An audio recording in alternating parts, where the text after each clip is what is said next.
एक गांव में एक अंधा आदमी रहता था जिसको नजर ना आने के बावजूद वो अपने सारे काम खुद ही सर अंजाम देता था।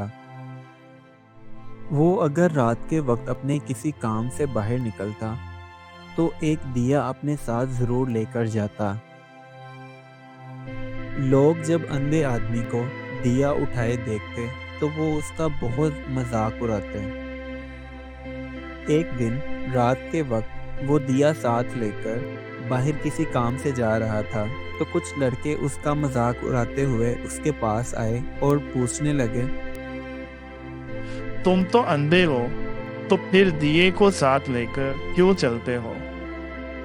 उस लड़के की बात सुनकर वो अंधा आदमी बोला, ये दिया तुम्हारे लिए है ताकि तुम मुझसे ना टकराओ।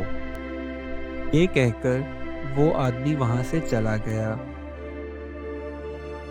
उन दोनों लड़कों को अपनी गलती का एहसास हुआ और वो शर्मिंदगी के साथ एक दूसरे की तरफ देखने लगे। उस दिन के बाद गांव के सभी लोगों ने ये सीखा कि दूसरों की मदद करनी चाहिए और इसी में ही खुद का भी फायदा है।